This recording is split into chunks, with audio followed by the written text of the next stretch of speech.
तर जय श्रीराम मित्रांनो, माझं नाव आहे आदित्य आणि स्वागत आहे तुमचं सगळ्यांचं आजच्या आपल्या नवीन ब्लॉगमध्ये। तर मित्रांनो, आजच्या ब्लॉगमध्ये आपण जाणार आहोत जालना जिल्ह्यातील अंबड शहरामध्ये असलेल्या प्राचीन अशा सद्गुरू अच्युताश्रम स्वामींच्या मठामध्ये। मठ अतिशय प्राचीन आहे आणि मठाची जागरूकता ही तेवढीच महत्वाची आहे। तर आज आपण मठाला भेट देणार आहोत, मठाचा इतिहास समजून घेणार आहोत, तिथे साजरे होत असणाऱ्या उत्सवांची माहिती घेणार आहोत। तर मग ब्लॉगला शेवटपर्यंत बघा, लाईक करा, शेअर करा, चॅनलला सबस्क्राईब करा आणि बेल आयकॉन दाबायला विसरू नका। तर मित्रांनो, आता आपण आलेलो आहोत अंबड शहरातील बस स्थानकावर। बस स्थानकातील दत्त मंदिराचं दर्शन घेऊन आपण निघालेलो आहोत सद्गुरू अच्युताश्रम स्वामींच्या मठाकडे। बस स्थानकापासून साधारणतः 2 किलोमीटर अंतरावरती हा मठ आहे। तर चला मग आता भेटूया थेट मठामध्ये।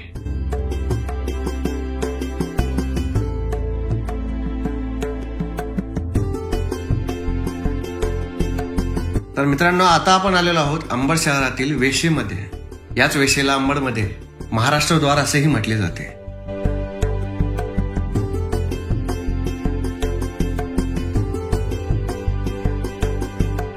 वेशीपासून साधारणतः 100 पावलांच्या अंतरावरती आपल्याला श्री सिद्धिविनायक गणपतीचे मंदिर पाहायला मिळते।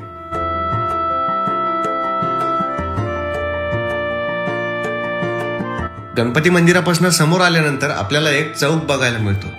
त्या चौकातनं डाव्या बाजूला जाणारा रस्ता हा आपल्याला सद्गुरू अच्युताश्रम स्वामींच्या मठाकडे घेऊन जातो।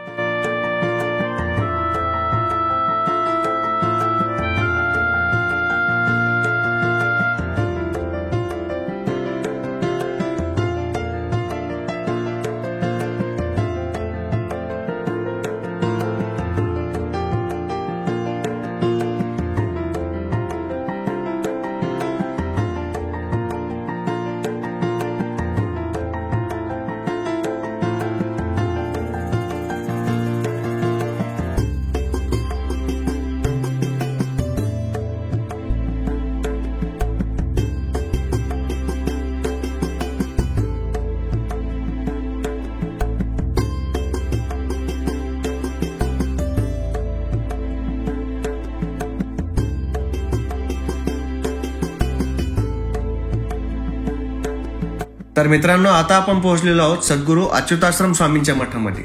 या मठाची संपूर्ण माहिती, मठाचा इतिहास, इथे साजरे होत असणारे उत्सव, या सगळ्यांची माहिती आपल्याला श्री श्रीरंगजी गोसावी सर व मठाचे मठाधिपती असलेले हनुमंतजी देवा काळभांडे यांनी दिली। सद्गुरू अच्युताश्रम स्वामी महाराज की जय।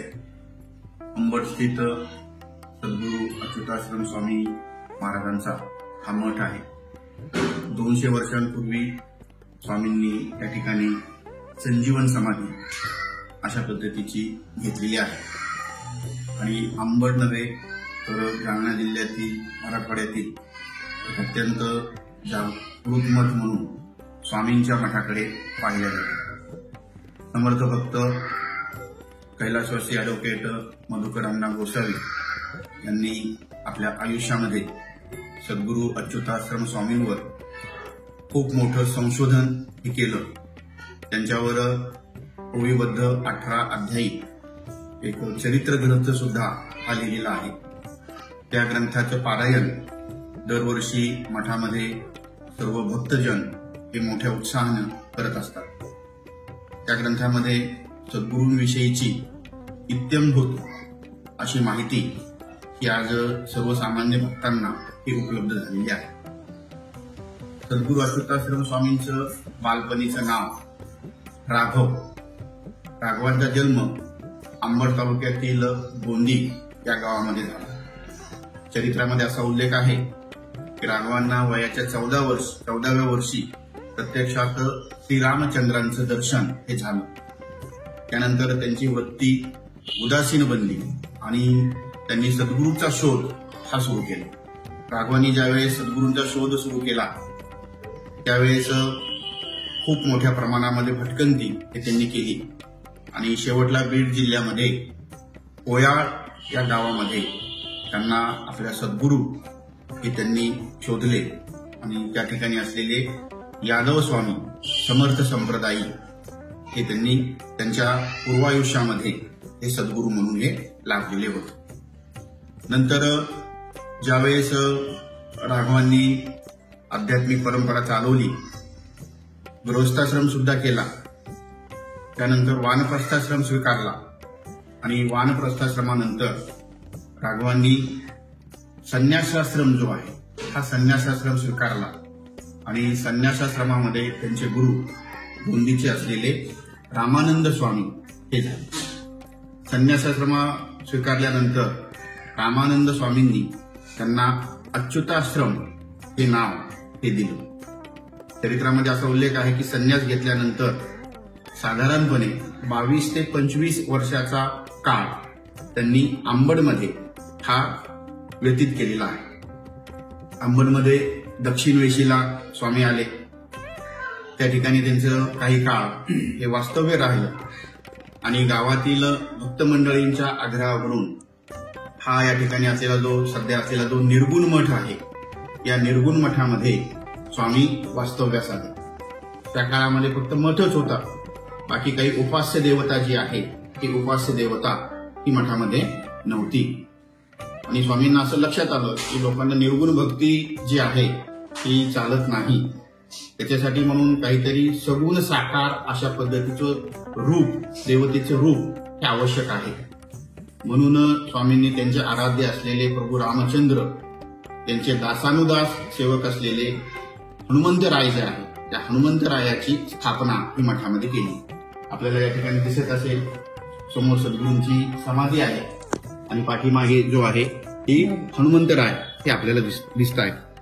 प्रत्यक्षात तो जो हनुमंत आहे हा हनुमंत स्वामींनी प्रत्यक्षात स्वतःच्या नखानं हा कोरलेला आहे आणि स्वतःच्या नखानं हनुमंताची मूर्ती त्या शिळेवर स्वामींनी साकार केली आणि भक्तांसाठी बलोपासनेचा जो मंत्र आहे हा बलोपासनेचा मंत्र सद्गुरू अच्युताश्रम स्वामींनी दिलेला आहे. आज ती जी मूर्ती आहे जवळजवळ 200 वर्षांपासून त्या मूर्तींवर शेंदूर चढून अशा पद्धतीची मोठी खोळ जी आहे ती मोठी खोळ ही त्या मूर्तीलाही निर्माण झालेली आहे. सद्गुरू अच्युताश्रम स्वामींचं अजून एक वैशिष्ट्य म्हणजे त्यांनी त्यांच्या आयुष्यभर समाज सदाचरणानं राहावा याच्यासाठी म्हणून अनेक संत महंतांनी आपल्या महाराष्ट्रामध्ये जे प्रयत्न केले, की साहित्य रचलं, अभंग संपदा जी आहे ही अभंग संपदा रचली, तर अशी विपुल प्रमाणामध्ये सद्गुरू अच्युताश्रम स्वामींनी हे अभंग हे त्या काळामध्ये रचलेले होते. त्यांच्या स्वतःच्याच अभंगामध्ये उल्लेख आहे की सद्गुरू रामानंद स्वामींनी त्यांना अभंग रचण्याविषयीचा आदेश दिला आणि 5200 अभंग तुझ्या हातून रचले गेले पाहिजे अशा पद्धतीचा एक अभंग हा सद्गुरूंचा स्वतःचाच त्या ठिकाणी आहे. परंतु आज त्यांचे 3300 अभंग जे आहेत हे 3300 अभंग हे मठामध्ये उपलब्ध आहेत. कैलासवासी समर्थ भक्त अण्णा गोसावी यांच्या प्रेरणेमधून आणि त्यांनी संपूर्ण आयुष्य स्वामींच्या या साहित्य संपदेवर हे खर्च केलं आणि इसवी सन 2000 साली अण्णांनी 1200 अभंगाचा जो अभंगगाथा जो आहे हा त्या काळामध्ये प्रसिद्ध केलेला होता.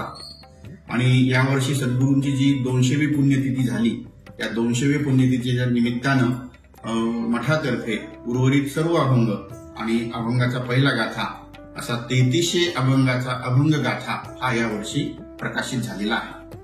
तर या सगळ्या अभंगाच्या माध्यमातून समाज कशा पद्धतीनं एकत्रित राहावा, एकजीव राहावा, संघटित राहावा, सर्व भक्तिमय वातावरण जे आहे हे भक्तिमय वातावरण समाजामध्ये असावं अशा पद्धतीचे सर्व संदेश देणारे हे अभंग आहेत.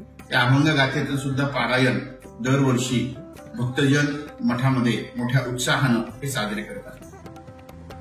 मठाचं अजून एक वैशिष्ट्य सांगायचं झालं तर या मठामध्ये सर्व समाज जो आहे हा सर्व समाज खऱ्या अर्थानं 18 पगड जाती ज्या आहेत त्या 18 पगड जाती या एकत्रित येऊन गुण्या गोविंदानं सद्गुरूंचा जयघोष हा करत असतात. या सगळ्या उत्सवांमधला स्वामींनी प्रत्यक्षात सुरू केलेला एक उत्सव हा हनुमान जयंतीचा असा उत्सव आहे. 3 दिवस चालणाऱ्या या सगळ्या उत्सवामध्ये एक नवीन अशा पद्धतीचं जे काव्य आहे मराठी साहित्यामधलं ज्याला संपादनी असं म्हटलं जातं, या संपादनीच्या आधारावर ललित जे आहे हे ललित चैत्री पौर्णिमेच्या रात्री हे मठाच्या बाहेर द्वारामध्ये हे साजरे होत असतात. या ललित परंपरेचं वैशिष्ट्य असं आहे की समाजामध्ये ज्या 18 पगड जाती आहेत त्या 18 पगड जातींचे सोंग जे आहेत ते सोंग या ठिकाणी साजरे होत असतात.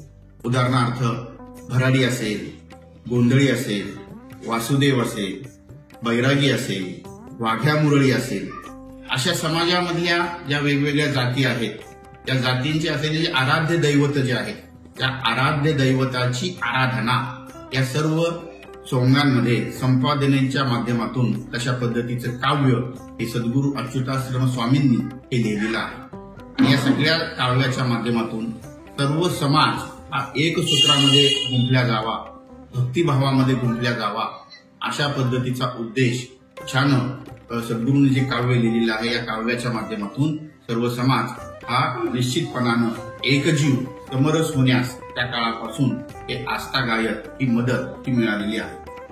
आणि हा सर्व उत्सव सोंग झाल्यानंतर दुसऱ्या दिवशी एक डाळवांग या नावानं प्रसिद्ध असलेली एक मोठी भंडाऱ्याची पंगत सुद्धा स्वामींच्या मठातर्फे ही होत असते आणि हजारो भाविक त्या प्रसादाचा लाभ घेऊन अत्यंत तृप्त मनानं पुढच्या वर्षीच्या पुन्हा हनुमान जयंतीच्या उत्सवाची वाट अशा पद्धतीचे बघत असतात.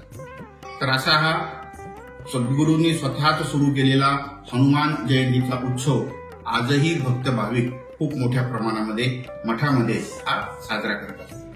त्यानंतर गुरुपौर्णिमेचाही उत्सव हा मठामध्ये साजरा होत असतो.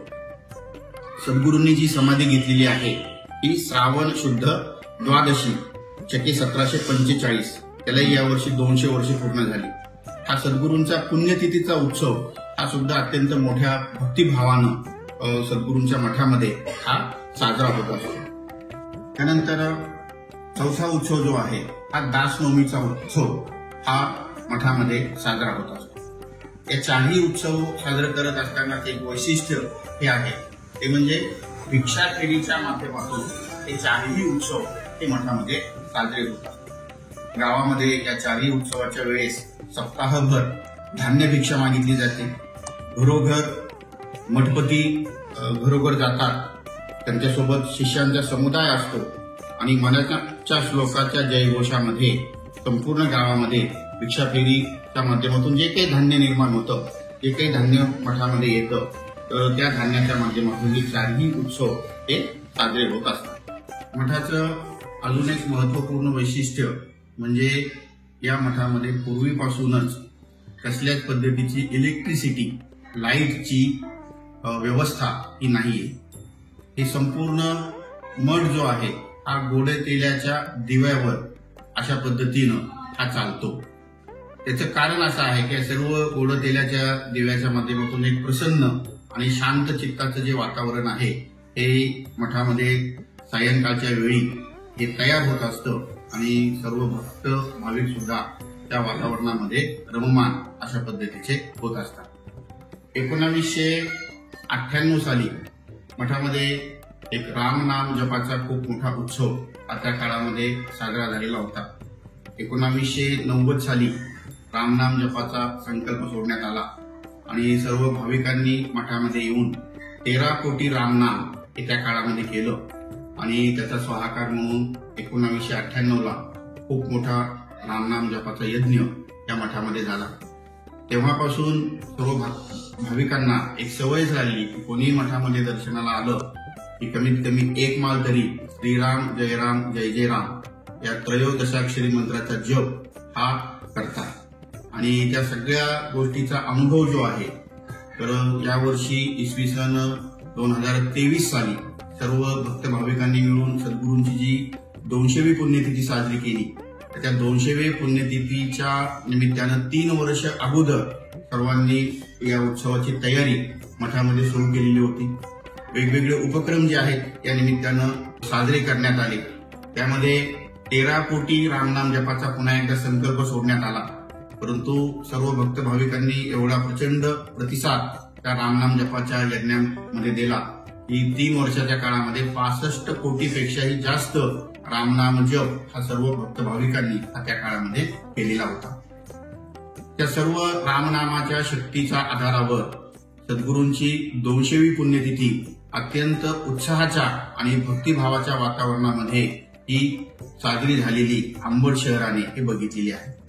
त्यासोबत दर महिन्याच्या शुद्ध द्वादशीला लघुरुद्राभिषेक हा सुद्धा सर्व सेवेकरी हे या निमित्तानं मठामध्ये साजरे करत असतात. या लघुरुद्राभिषेकाच्या निमित्तानं अन्नदानाची परंपरा सुद्धा मठानं रूढ केलेली आहे.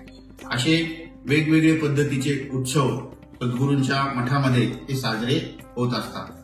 काळबांडे परिवार हा सर्व मठाचा मठपती म्हणून कार्यभार हे त्या ठिकाणी सांभाळत आहे.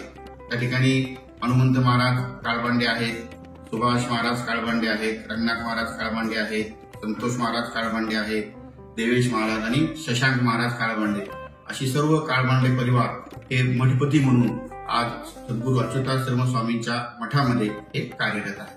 जय जय रघुवीर समर्थ.